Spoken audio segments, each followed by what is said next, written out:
Estás despedido. Mi hijo, a quien ayudé a construir un imperio, me echó, olvidando todos mis sacrificios. Me fui en silencio, llevándome un documento que revela sus sucios secretos. Cuando se enteró, se puso furioso. El lunes va a ser divertido. Antes de continuar, por favor, suscríbete al canal y escribe en los comentarios qué hora es donde te encuentras ahora. Los informes financieros golpearon el escritorio de cristal de Héctor, con un golpe sordo que pareció resonar en su oficina del piso 47. Observé cómo los dedos de mi hijo se congelaban sobre el teclado, sus hombros tensándose bajo el saco de su traje a medida. El sol de la tarde proyectaba sombras nítidas a través del espacio minimalista, resaltando cada borde de acero y superficie impecable. Héctor, estos números no cuadran. Los inversores podrían. No levantó la vista. No de inmediato. En lugar de eso, continuó tecleando, cada pulsación deliberada y despectiva. La ciudad zumbaba 47 pisos más abajo, amortiguada por el grueso cristal que nos sellaba en este estéril monumento al éxito moderno. Papá, no entiendes los negocios modernos. Su voz cortó el silencio mientras finalmente giraba su silla. Tus métodos están 20 años desactualizados. Mantuve mi expresión neutral, aunque algo frío se instaló en mi pecho. 40 años construyendo empresas, sobreviviendo a caídas del mercado e incertidumbre económica, reducidos a métodos anticuados por mi propio hijo. Alicé los papeles, organizándolos con precisión practicada. Yo estaba construyendo empresas cuando tú todavía eras. ¿Cuándo era qué? Héctor se puso de pie de un salto, su taza de café golpeando contra la superficie de cristal. Un líquido oscuro se extendió sobre las proyecciones trimestrales, manchando los documentos impecables. ¿Cuándo era un niño? Papá, ya no soy un niño, y no necesito una niñera. El café goteaba constantemente sobre el suelo de mármol. Cada gota marcaba el tiempo en este espacio extraño y hostil que solía sentirse como terreno compartido. Héctor me dio la espalda, con las manos presionadas contra los ventanales del suelo al techo, mirando las aguas gris acero del lago. Estas proyecciones para los inversores muestran factores de riesgo que podrían. ¿Podrían qué? No se dio la vuelta. ¿Podrían arruinar todo lo que he construido? ¿Podrían destruir la visión que nunca entendiste? Recogí los papeles manchados de café, mis movimientos deliberadamente tranquilos. Hace 20 años, cuando Grand Fintech se ahogaba en deudas, Héctor me había rogado por ayuda. $20,000 de los ahorros de jubilación de Elena y míos habían mantenido a flote esta compañía. Ahora, ese mismo joven desesperado estaba de espaldas a mí, descartando décadas de experiencia como si fueran noticias de ayer. Los ratios de apalancamiento en estos derivados están perfectamente calculados para el máximo potencial de crecimiento. Su reflejo en la ventana mostraba una fría determinación. Tú ves riesgo donde yo veo oportunidad.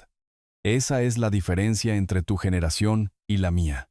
El silencio se extendió entre nosotros, llenado solo por el distante zumbido del tráfico de la ciudad y el goteo constante del café sobre el mármol.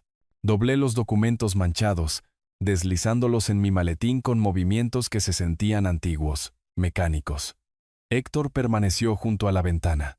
Su reflejo era un extraño con ropa cara. El joven que una vez se quedó despierto toda la noche aprendiendo modelado financiero de mí había desaparecido, reemplazado por este ejecutivo confiado que veía a su padre como un obstáculo a eliminar. Revisaré estas proyecciones con el equipo de cumplimiento, dije en voz baja. Haz lo que creas necesario. Su voz transmitía finalidad, un despido envuelto en cortesía corporativa. Avancé hacia la puerta, cada paso medido y digno. Detrás de mí, el reflejo de Héctor observaba mi retirada en la superficie de la ventana. El pasillo se extendía ante mí, conduciendo a ascensores que me llevarían de vuelta a la realidad, lejos de esta torre de cristal donde mi propio hijo acababa de declarar la guerra. La puerta se cerró con un suave clic. Héctor nunca se dio la vuelta. La puerta de la sala de conferencias se cerró con finalidad detrás de Héctor mientras yo me sentaba en el extremo de la mesa de caoba, todavía procesando nuestra discusión de 30 minutos antes. 3 miembros de la junta revisaban los informes trimestrales, su cómoda charla sobre las proyecciones del mercado, creaba un familiar telón de fondo corporativo. Algo se sintió diferente en la entrada de Héctor. Demasiado intencionada, demasiado calculada. Tomó su posición a la cabeza de la mesa con deliberada confianza, acomodándose en la silla de cuero como si reclamara el trono. La luz de la tarde que entraba por los ventanales del suelo al techo captó el frío brillo en sus ojos. Me moví incómodo. La intuición me advertía que esta reunión de rutina se había transformado en algo completamente diferente. He tomado una decisión sobre la reestructuración de la dirección. La voz de Héctor cortó la conversación casual como una cuchilla. A partir del lunes, Julian Grant ya no trabajará con la compañía. La sala quedó en silencio. Mónica Chen, nuestra miembro de la junta más antigua, dejó caer su bolígrafo. Resonó contra la superficie pulida de la mesa. El único sonido en un espacio repentinamente denso por la conmoción. La boca de Jaime Morales se abrió ligeramente mientras Patricia Vega miraba a Héctor como si hubiera hablado en un idioma extranjero. Héctor, pero tu padre, comenzó Mónica. Su voz apenas un susurro. Mi padre recibirá la compensación adecuada. Esta es una decisión de negocios. Las palabras me golpearon como golpes físicos, cada sílaba elegida con precisión para un impacto máximo. 20 años de sacrificio. De construir esta compañía desde casi la bancarrota hasta su éxito actual, descartados como una decisión de reestructuración. El escenario público completó la humillación. Héctor había elegido este momento, esta audiencia, con precisión quirúrgica. Sentí todos los ojos de la sala sobre mí, observando mi reacción. El entorno corporativo que una vez se sintió como un hogar ahora parecía un tribunal donde me habían sentenciado sin juicio. Las pantallas montadas en la pared que mostraban las métricas de la compañía, de repente se sintieron como monumentos a mi obsolescencia. Levantándome lentamente de mi silla, mantuve la dignidad que me había acompañado a través de 4 décadas de desafíos empresariales. El cuero crujió suavemente mientras me ponía de pie, reuniendo el orgullo que me quedaba como una armadura a mi alrededor. La crueldad calculada de Héctor flotaba en el aire, visible para todos los presentes. Entiendo. Mi voz se mantuvo firme, aunque cada palabra me costó algo precioso. Buena suerte, hijo. Héctor no se inmutó ante el título. Se sentó perfectamente quieto, observando mi elegante salida con el mismo cálculo frío que había mostrado al entrar. Los miembros de la junta evitaron mi mirada, testigos incómodos de un drama familiar que nunca esperaron ver representado en su santuario profesional. El pasillo se extendía ante mí mientras me alejaba de 20 años de mi vida. Detrás de mí, la sala de conferencias permanecía en silencio. Nadie habló después de lo que habían presenciado. Mis pasos resonaban contra los suelos de mármol, cada uno llevándome más lejos de la compañía que había ayudado a salvar, hacia un futuro incierto al que mi propio hijo me había arrojado. Los botones del ascensor brillaban suavemente mientras presionaba el número de mi piso. Mientras las puertas se cerraban, alcancé a ver por última vez la sala de conferencias donde mi legado profesional acababa de ser ejecutado públicamente. La silueta de Héctor permanecía inmóvil a la cabeza de la mesa, victorioso en su golpe corporativo. La puerta de mi oficina se cerró detrás de mí con un suave clic, ofreciéndome finalmente la privacidad que necesitaba desesperadamente. Mis manos temblaban ligeramente mientras dejaba mi maletín. La primera fisura en la compostura que había mantenido durante la ejecución pública de mi carrera por parte de Héctor. El espacio familiar ahora se sentía extraño, como si lo viera con ojos diferentes.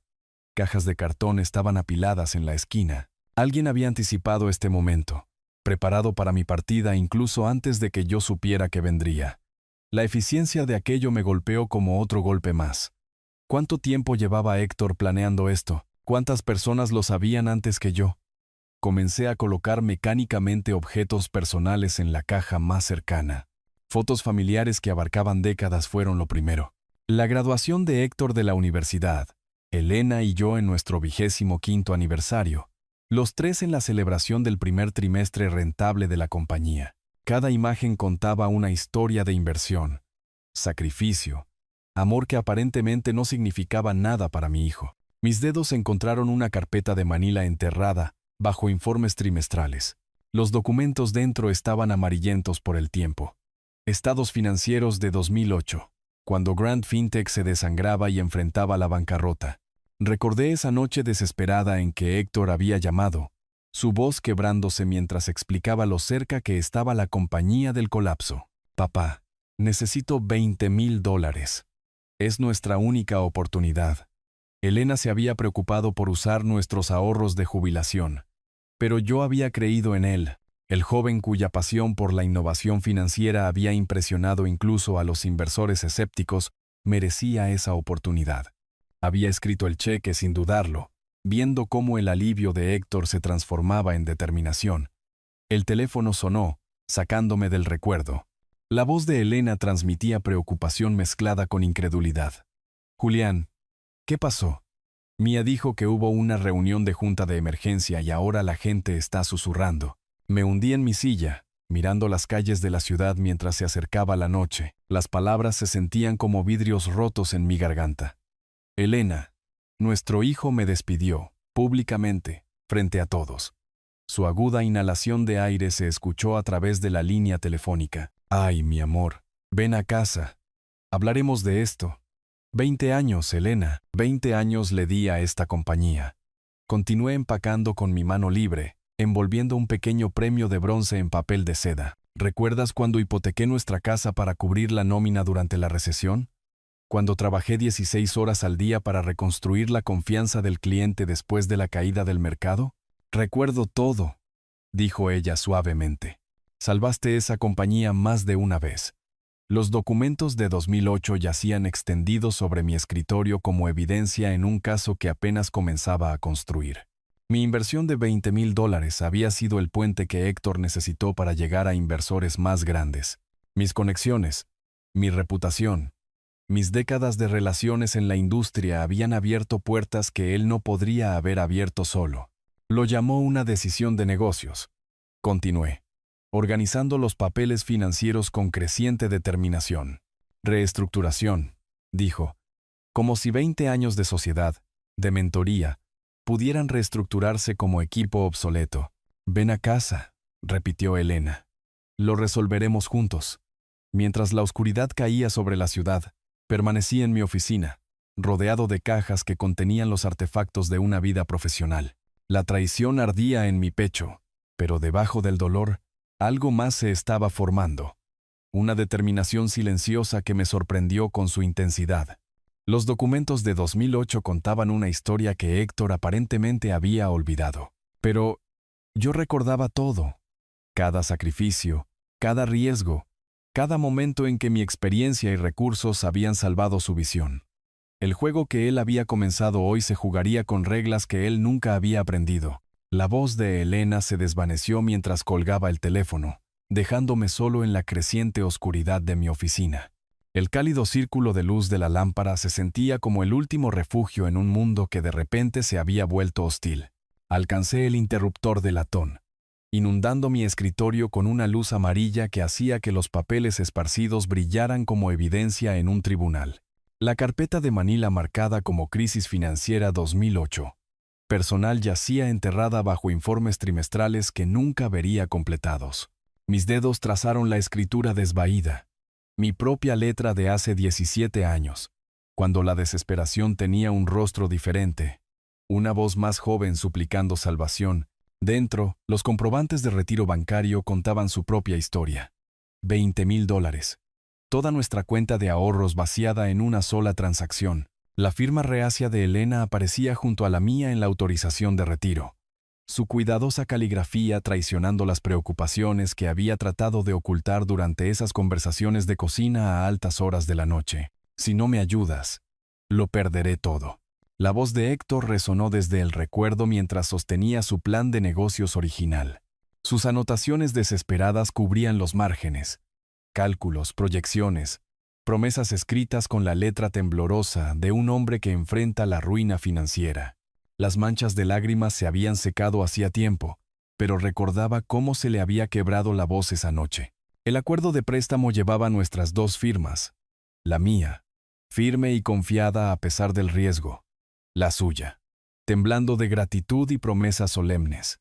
Te lo devolveré con intereses. Te lo prometo, papá. Las palabras parecían pulsar bajo la luz de la lámpara, cada letra un voto que aparentemente había olvidado. Me levanté y caminé hacia la ventana, sosteniendo el documento contra el cristal. El centro de la ciudad se extendía abajo, sus luces parpadeando como estrellas en una constelación urbana. En algún lugar de este laberinto de ambición y acero, mi hijo probablemente estaba celebrando su golpe corporativo, brindando por su independencia con colegas que no tenían idea de cómo se había comprado esa independencia. Lo prometiste, Héctor. Las palabras escaparon en un susurro que empañó la ventana. Lo prometiste todo. De vuelta en mi escritorio, organicé los documentos con precisión metódica. Registros bancarios, acuerdos de préstamo, planes de negocios, evidencia de la fe de un padre en el potencial de su hijo, evidencia de sacrificios hechos voluntariamente, inversiones en un futuro que habíamos planeado compartir. Las notas escritas a mano con la letra juvenil de Héctor se burlaban de mí ahora. Su sincera gratitud transformada en amarga ironía. Mis manos temblaban ligeramente mientras colocaba cada documento en mi maletín. Estos papeles representaban más que dinero. Eran prueba de confianza traicionada, promesas rotas, gratitud descartada como el periódico de ayer. $20,000 que lo habían significado todo para nosotros, nada para él ahora. El cálido resplandor de la lámpara de escritorio de repente se sintió opresivo. La apagué, sumergiendo el escritorio en la dura luz fluorescente que proyectaba sombras nítidas sobre las cajas restantes. La transición se sintió simbólica, del calor nostálgico a la fría realidad, de padre a adversario. Pero mientras continuaba empacando bajo las implacables luces del techo, algo se cristalizó en mi pecho. Esto ya no se trataba solo de dinero o gratitud. Se trataba de un hombre que había olvidado de dónde venía, que trataba la lealtad como una mercancía que se descarta cuando es conveniente. Héctor había comenzado un juego hoy. Pronto, aprendería que su padre todavía recordaba cómo jugar. Revisar los cajones de mi escritorio se había vuelto mecánico, eficiente, cada compartimento abierto revelando otro capítulo de mi vida profesional, listo para ser empaquetado. El cajón inferior, sin embargo, se negaba a ceder. Años de desuso habían deformado la madera, y tiré repetidamente hasta que de repente se abrió con un fuerte crujido. Archivos que no reconocí se derramaron por el suelo. Documentos marcados con las iniciales de Héctor, papeles que claramente pertenecían a la oficina del director ejecutivo, no a la mía. Quizás habían sido almacenados aquí temporalmente durante alguna reorganización. Olvidados en el caos de los informes trimestrales y las reuniones de junta, el primer documento parecía rutinario, un resumen financiero interno para el cuarto trimestre de 2024. Pero los números me hicieron detenerme. Según mi memoria, nuestros márgenes de beneficio habían sido fuertes, pero no excepcionales. Estas cifras mostraban algo completamente diferente, proyecciones que parecían imposiblemente optimistas para nuestra posición en el mercado. Extendí los papeles sobre mi escritorio despejado, ajustando mis gafas de lectura bajo las duras luces fluorescentes. El segundo documento reveló claras discrepancias con los informes financieros públicos que había revisado apenas unas horas antes, donde nuestras declaraciones publicadas mostraban un crecimiento modesto. Estos documentos internos reclamaban una rentabilidad explosiva. ¿Qué es esto?, susurré, sosteniendo una nota escrita a mano con la familiar caligrafía de Héctor. ¿Márgenes de beneficio aumentados en $1 millón? Saqué mi teléfono instintivamente, mis dedos navegando hacia los informes trimestrales presentados públicamente. El contraste era marcado, innegable. Nuestro informe oficial a la Comisión de Valores declaraba $2.3 millones en ganancias trimestrales. Estos documentos internos proyectaban $3.4 millones a inversores potenciales. Héctor, ¿qué has hecho? El tercer documento contenía desgloses detallados de presentaciones a inversores, narrativas cuidadosamente elaboradas diseñadas para pintar a Grant FinTech como más rentable de lo que sugería la realidad. Los cálculos de márgenes habían sido inflados artificialmente, las obligaciones de deuda minimizadas, las proyecciones de crecimiento estiradas más allá de cualquier expectativa razonable. Esto no era contabilidad creativa. Esto era fraude sistemático. Revisé el pasillo con nerviosismo antes de volver a los documentos, mis instintos empresariales gritando advertencias que debería haber reconocido antes. La cámara montada en la intersección del corredor parecía observar con indiferencia electrónica, mientras fotografiaba cada página con manos temblorosas. Las notas escritas a mano de Héctor revelaban el alcance de su engaño. Enfatizar la trayectoria de crecimiento del cuarto trimestre. Minimizar la discusión sobre la relación deuda-capital. Enfocarse en los ingresos proyectados, no en la realidad actual. Cada anotación era un paso deliberado lejos de la verdad hacia el tipo de manipulación financiera que destruía compañías y enviaba a ejecutivos a prisión. Esto no es contabilidad creativa. Esto es fraude. Las palabras sabían amargas, dichas en voz alta en la oficina vacía donde había pasado 2 décadas construyendo un éxito legítimo. El documento final era un cronograma, el plan de Héctor para asegurar un capital de inversión importante basado en estas proyecciones infladas. Tenía la intención de presentar esta imagen financiera, fabricada a inversores institucionales en cuestión de semanas, asegurando potencialmente millones en fondos basados en mentiras. Mi hijo no solo era arrogante y desagradecido, era un criminal, engañando sistemáticamente a los inversores mientras construía su imperio sobre cimientos de fraude. El joven que una vez había sollozado agradecido en nuestra cocina, se había convertido en alguien que no reconocía.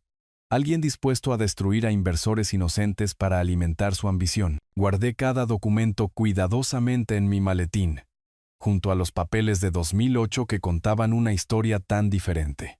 El contraste era abrumador. Entonces, un hijo desesperado buscando ayuda de su padre. Ahora, un hijo criminal que había olvidado la diferencia entre ambición y robo. De pie en la puerta de mi oficina, miré por el pasillo oscuro hacia la distante oficina de Héctor. La decisión moral se había cristalizado con una claridad impactante. Esto ya no se trataba de lealtad familiar. Se trataba del bien y el mal, de proteger a inversores inocentes de la codicia de mi hijo. El pasillo se extendía ante mí mientras caminaba resueltamente hacia el grupo de ascensores, con el maletín en una mano y una pequeña caja de artículos personales en la otra. Mis pasos resonaban contra los suelos de mármol en el edificio casi vacío, cada paso llevándome más lejos de 20 años de mi vida y más cerca de un futuro incierto que apenas comenzaba a comprender. La puerta de la oficina de Héctor se abrió inesperadamente delante de mí, deteniéndome a mitad de camino. Salió cargando archivos para lo que supuse eran reuniones de fin de semana, su traje a medida todavía impecable a pesar del largo día. Ninguno de los dos había planeado este encuentro, pero su presencia se sentía inevitable. Una última confrontación antes de dejar este edificio para siempre. Se interpuso directamente en mi camino, bloqueando el paso fácil a los ascensores. Me detuve respetuosamente, pero no me hice a un lado, manteniendo la dignidad que me había acompañado durante 40 años de negocios. Sus ojos se dirigieron a la caja en mis brazos con fría satisfacción, como si mis pertenencias empacadas confirmaran su victoria. Héctor miró su costoso reloj con impaciencia teatral, un gesto diseñado para recordarme mi nuevo estatus de intruso no deseado en lo que alguna vez había sido mi hogar profesional. Papá, te necesito fuera en 5 minutos. Seguridad va a cerrar el edificio. Entendido. Y no olvides entregar las llaves del coche de la compañía. Su voz tenía la crueldad casual de alguien acostumbrado a ejercer poder sobre los demás. El Lexus debe estar en el garaje para el lunes por la mañana. El coche. 20 años de servicio, y quería reclamar incluso esa pequeña cortesía. Agarré mi maletín con más fuerza, sintiendo el peso de los documentos en su interior, evidencia que remodelaría nuestra relación permanentemente una vez que decidiera usarla. Héctor se dio la vuelta con desdén, esperando cumplimientos sin cuestionamientos. Su paso seguro lo llevó hacia el ala ejecutiva, donde pasaría el fin de semana preparando presentaciones basadas en datos financieros fraudulentos. Se movía como un hombre que nunca había enfrentado consecuencias reales, que creía que su posición lo aislaba de la rendición de cuentas. Muy bien, hijo. Juguemos según tus reglas. Mis palabras fueron dichas en voz baja, casi para mí mismo, pero llevaban el peso de una declaración de guerra. Héctor desapareció al doblar la esquina, sin saber que la capitulación de su padre era teatral, temporal. Había empujado más allá de los límites del conflicto empresarial hacia la crueldad personal. Y ese insulto final sobre el coche Había cruzado una línea que no sabía que existía. Saqué mi teléfono mientras continuaba hacia los ascensores, buscando entre los contactos hasta que encontré el número de Germán Herrera, mi abogado, mi viejo amigo, alguien que entendía tanto el derecho empresarial como las complejidades de la traición familiar. El teléfono se sentía pesado en mi mano, cargado de consecuencias potenciales que lo cambiarían todo. El ascensor llegó con un suave tintineo, sus puertas pulidas reflejando mi expresión decidida. Mientras entraba y presionaba el botón de la planta baja, sentí el peso de la transformación asentándose a mi alrededor como ropa nueva. Ya no era Julian Grant, el padre despedido que buscaba simpatía. Era Julian Grant, el hombre de negocios con evidencia de fraude criminal, preparándose para enseñarle a su hijo que el respeto no es opcional y las consecuencias no son negociables. El ascensor descendió suavemente, llevándome hacia un futuro donde la lealtad familiar ocuparía un segundo lugar después de la justicia. La información de contacto de Germán brillaba en la pantalla de mi teléfono, mientras las puertas del ascensor se cerraban. Hora de hacer la llamada que lo cambiaría todo. La oficina de abogados de Germán se sentía como un santuario de profesionalismo del viejo mundo cuando entré el lunes por la mañana, llevando mi maletín con la evidencia fotografiada que lo cambiaría todo. Muebles pesados de madera y volúmenes legales encuadernados en cuero bordeaban los estantes de caoba, mientras la luz del sol de la mañana entraba a través de altas ventanas con vistas a la avenida principal. El peso de la tradición y la justicia llenaba este espacio, convirtiéndolo en el lugar perfecto para lo que tenía que hacer. Julián, cierra la puerta y toma asiento. El saludo de Germán no tenía ninguna de nuestras habituales cortesías. Mi llamada del domingo por la noche claramente lo había preparado para algo serio, aunque no podría haber imaginado el alcance de lo que había descubierto. Coloqué las fotografías impresas sobre su escritorio con incrustaciones de cuero sin ceremonia. Germán, necesito que revises estos materiales confidenciales y me digas qué opciones legales tenemos. Se ajustó las gafas de lectura y comenzó a examinar cada documento con la precisión metódica que lo había convertido en uno de los abogados corporativos más respetados de la ciudad. Su expresión se volvió cada vez más grave mientras estudiaba las notas escritas a mano de Héctor, las proyecciones de ganancias infladas, el engaño sistemático diseñado para engañar a inversores potenciales. Julián, estas son acusaciones serias. ¿Estás seguro de esto?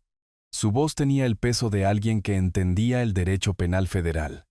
Germán, trabajé en finanzas durante 40 años. Reconozco el fraude cuando lo veo. Los documentos hablaban por sí solos.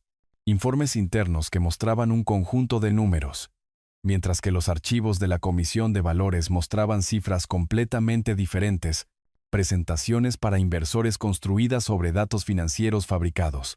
Germán sacó varios libros de referencia legal de sus estantes, cruzando referencias con las regulaciones de valores y lo que habíamos descubierto. La pantalla de su computadora se llenó de estatutos federales mientras verificaba los requisitos actuales de la Comisión de Valores para la divulgación financiera. La naturaleza sistemática del engaño de Héctor se hizo más clara con cada estándar legal que revisamos. Esto constituye fraude federal de valores, Julián. La Comisión de Valores y la Policía Federal se encargarían de esto. Hizo notas detalladas en su blog legal, organizando posibles cargos y requisitos de evidencia. Las penas son severas, tiempo significativo en prisión, multas masivas, inhabilitación permanente del liderazgo corporativo. ¿Qué necesito hacer? Primero, presentamos una denuncia anónima de informante ante la Comisión de Valores. Luego, dependiendo de su respuesta, es posible que debas cooperar con una investigación federal. Germán aseguró copias de la evidencia en la caja fuerte de su oficina, siguiendo los protocolos legales adecuados. Existen fuertes protecciones para los informantes, pero esto probablemente requerirá tu testimonio si se presentan cargos. Explicó el cronograma de la investigación. Las agencias federales se movían deliberadamente pero a fondo cuando se les presentaba evidencia clara de fraude de valores.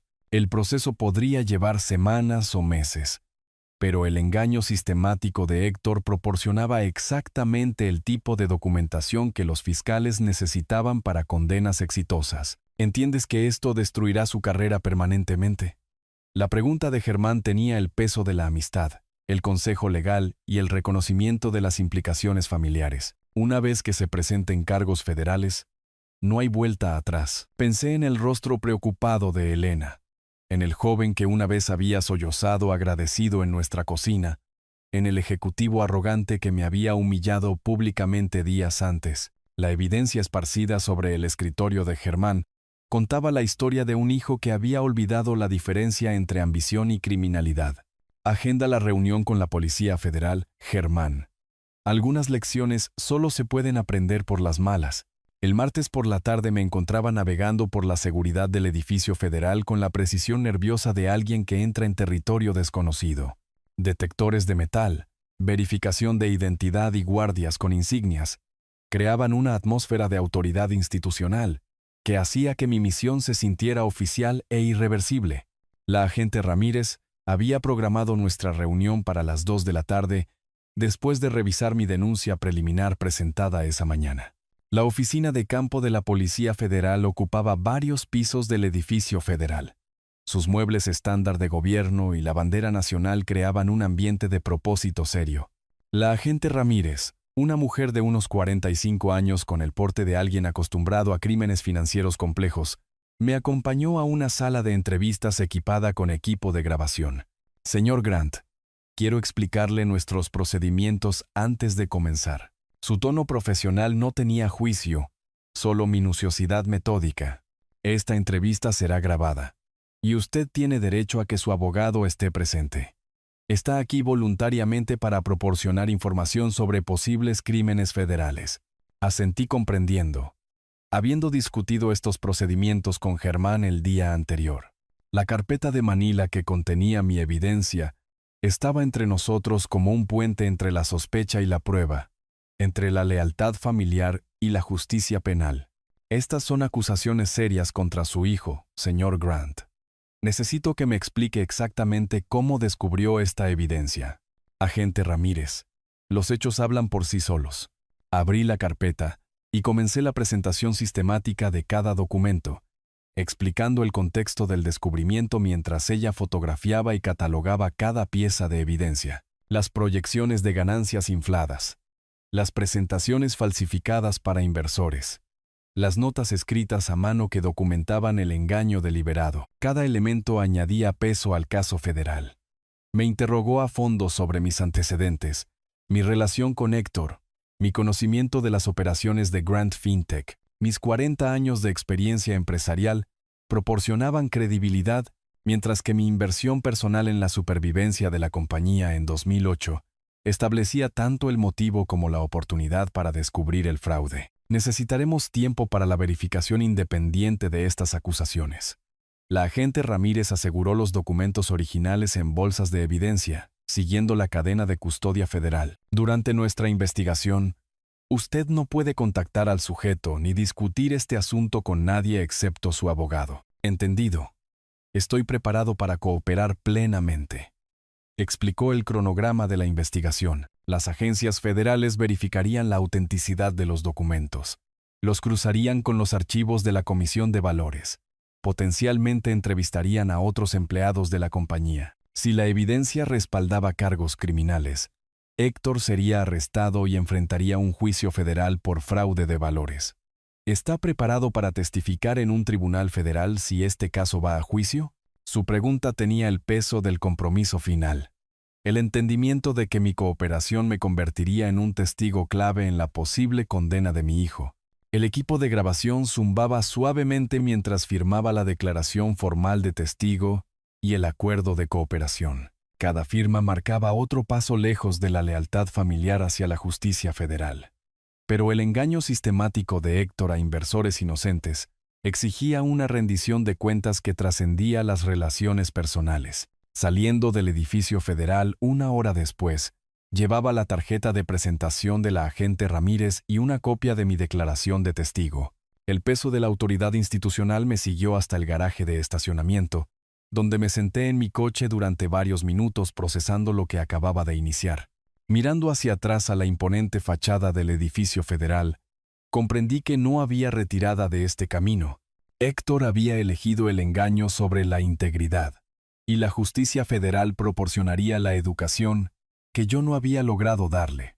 El lunes por la mañana a las 7 en punto, estaba sentado en mi coche frente al edificio de Grand Fintech, observando cómo vehículos federales sin distintivos se posicionaban alrededor de la torre de cristal que una vez había representado las ambiciones compartidas de nuestra familia. La agente Ramírez me había llamado el domingo por la noche para informarme que se habían obtenido órdenes federales, y el arresto procedería a la hora pico de la mañana. Agentes federales con equipo táctico emergieron de camionetas negras con precisión militar.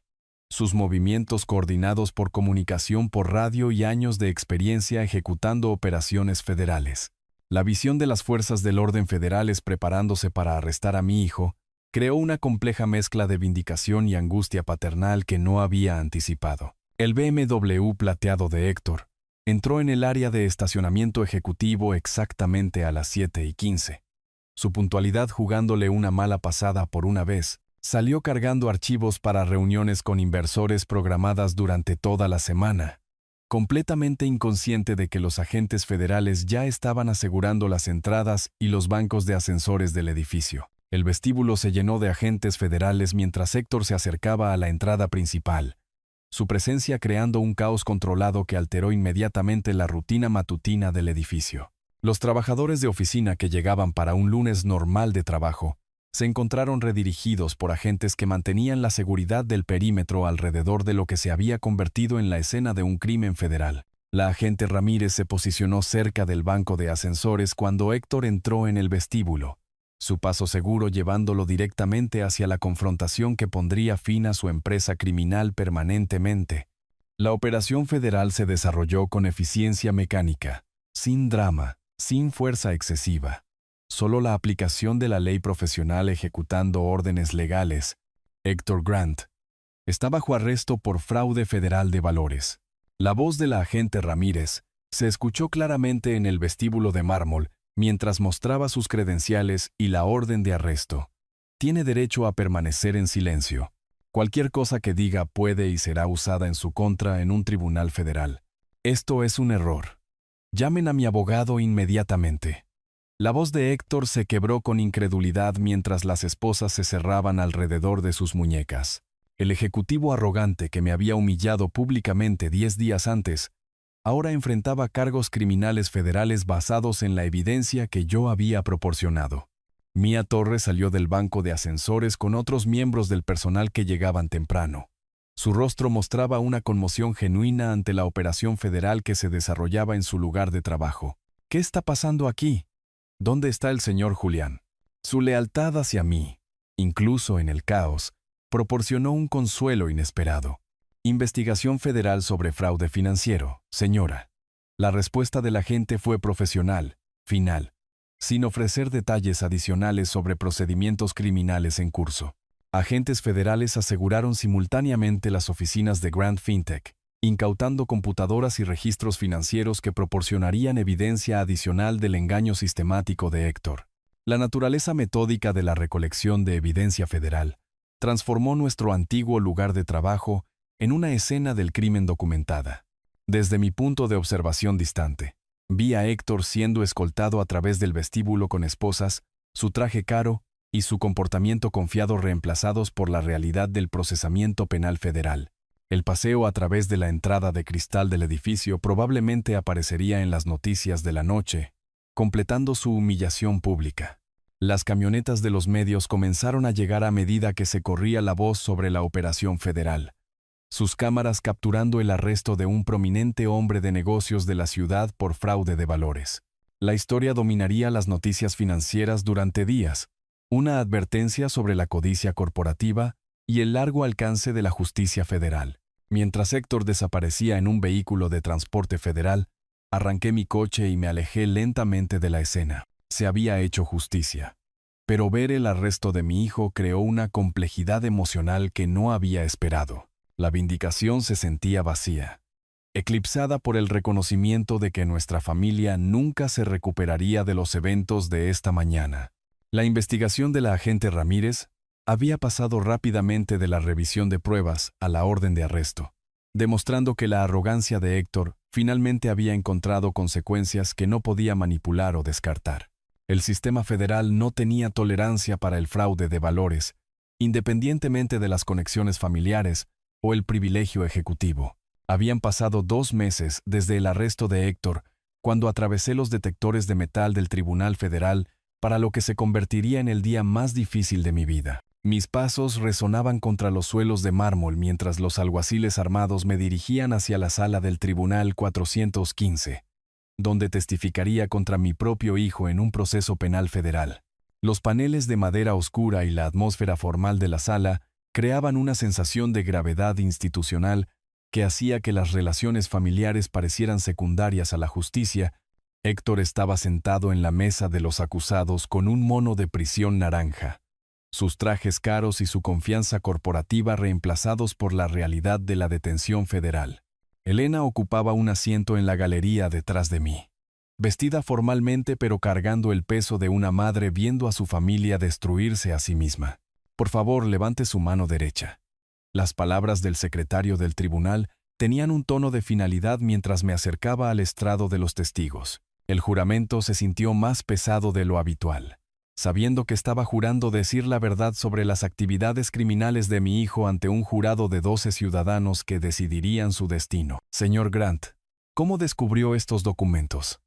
La primera pregunta del fiscal me lanzó a un testimonio que había ensayado durante semanas con los abogados federales. Estaba empacando mis pertenencias después de ser despedido, y los encontré en el cajón de mi escritorio. Mi voz se mantuvo firme mientras explicaba la cronología del descubrimiento, la naturaleza sistemática del fraude de Héctor, las presentaciones fabricadas para inversores diseñadas para engañar a personas inocentes que buscaban oportunidades de inversión legítimas. El contrainterrogatorio del abogado defensor atacó mis motivos con agresión calculada. Usted buscaba venganza contra su hijo por despedirlo, ¿no es así, señor Grant? Protegí a los inversores del fraude de valores. Cada pregunta ponía a prueba mi determinación. Pero 40 años de experiencia empresarial me habían enseñado a separar la emoción de los hechos, el dolor personal de la responsabilidad profesional. Héctor me miró fijamente durante todo el testimonio, su expresión mezclando incredulidad con traición. El joven que una vez había rogado por mi ayuda, ahora veía a su padre proporcionar la evidencia que lo enviaría a una prisión federal. Elena se secaba los ojos con pañuelos, lamentando tanto el dolor de su esposo como las elecciones de su hijo. El jurado deliberó durante 3 horas mientras yo esperaba en el pasillo del tribunal, procesando la complejidad de haber testificado contra mi propio hijo. Cuando regresaron, sus rostros llevaban el peso de una decisión que remodelaría múltiples vidas permanentemente. ¿Ha llegado el jurado a un veredicto? La pregunta del juez Moreno resonó en la silenciosa sala del tribunal. Sí, su señoría. La voz del presidente del jurado fue clara, decisiva. En todos los cargos de fraude de valores, conspiración y fraude electrónico, encontramos al acusado culpable. El rostro de Héctor se descompuso cuando el veredicto se registró. Su abogado puso una mano tranquilizadora en su hombro mientras los alguaciles se preparaban para escoltarlo de regreso a la detención. Los sollozos silenciosos de Elena llenaron el silencio de la sala, pero no hizo ningún movimiento para consolar al hijo que se había buscado esto. Pasando junto a los reporteros que gritaban preguntas fuera del tribunal, mantuve la dignidad que me había acompañado a través de esta terrible experiencia. Germán esperaba junto a su coche, listo para alejarme de la escena donde finalmente se había hecho justicia, aunque el precio había resultado ser más alto de lo que cualquiera de nosotros había anticipado. El sistema federal había hablado. Mi hijo era oficialmente un criminal convicto, y yo era el testigo que lo había hecho posible. La audiencia de sentencia en julio se sintió diferente al juicio, más solemne, final, cargando el peso de consecuencias que no podían ser apeladas ni anuladas. El juez Moreno revisó los informes previos a la sentencia mientras Héctor estaba de pie con grilletes, notablemente más delgado después de 3 meses en detención federal, su arrogancia finalmente rota por la realidad de su situación. 7 años de prisión federal. Restitución de $2.3 millones a los inversores defraudados. La sentencia del juez Moreno resonó en la sala del tribunal con precisión mecánica. El acusado entregará todos los activos y perderá sus cargos corporativos permanentemente. Un alguacil se llevó a Héctor sin una mirada hacia atrás a Elena o a mí. Su esposa salió del tribunal inmediatamente, negándose a hablar con los reporteros que gritaban preguntas sobre los procedimientos de divorcio y los arreglos de custodia. La familia que había conocido durante 42 años había dejado de existir oficialmente. Conduciendo más allá de la antigua mansión de Héctor esa tarde, vi el letrero de vendido plantado firmemente en el césped bien cuidado. Los agentes inmobiliarios habían liquidado sus activos para satisfacer los requisitos federales de restitución. La casa, los coches, las carteras de inversión. Todo lo acumulado durante su éxito fraudulento ahora pertenecía a sus víctimas. Elena me recibió en la mesa de nuestra cocina esa noche, su rostro mostrando el agotamiento de ver la completa destrucción de nuestro hijo. ¿Valió la pena perderlo para siempre?, preguntó, aunque su tono conllevaba aceptación en lugar de acusación. «Se ha hecho justicia», respondí. Aunque las palabras se sentían inadecuadas para la complejidad de nuestra situación, mientras tanto, Héctor se adaptaba a las rutinas de la prisión federal en su celda de concreto, compartiendo espacio con un compañero de celda que escuchaba sus amargas quejas sobre la traición familiar. El ejecutivo corporativo que una vez había comandado salas de juntas ahora hacía fila en la cafetería y seguía las órdenes de los guardias, aprendiendo lecciones sobre respeto y consecuencias que llegaron 20 años demasiado tarde. Sus hijos aprendieron que no podían visitar a papá en su nuevo hogar. Su madre, presentando los papeles del divorcio con eficiencia sistemática, explicó que papá había tomado muy malas decisiones y estaría fuera por mucho tiempo. Los nietos que quizás nunca volvería a ver se convirtieron en víctimas de la arrogancia criminal de su padre. La cobertura de noticias se desvaneció gradualmente, pero la comunidad empresarial recordó el escándalo de Grand Fintech como una advertencia sobre los negocios familiares y la supervisión ejecutiva. Mi nombre aparecía en artículos como el padre informante que eligió la justicia sobre la lealtad familiar, un papel que nunca había querido pero que no podía evitar. Los registros de la prisión federal listaban a Héctor Grant, recluso número 47821, cumpliendo 7 años por fraude de valores. Su celda contenía una cama estrecha, un pequeño escritorio y un inodoro. Una reducción dramática desde la suite ejecutiva, donde había orquestado sus crímenes. El hombre que una vez había despedido a su padre ahora dependía de los oficiales correccionales federales para obtener privilegios básicos. Acostado en mi propia cama esa noche, reflexioné sobre el viaje desde la humillación pública hasta el testigo federal.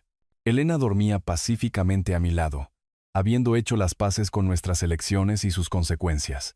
La arrogancia de Héctor le había costado todo, mientras que mis principios habían protegido en última instancia a cientos de inversores inocentes de la ruina financiera.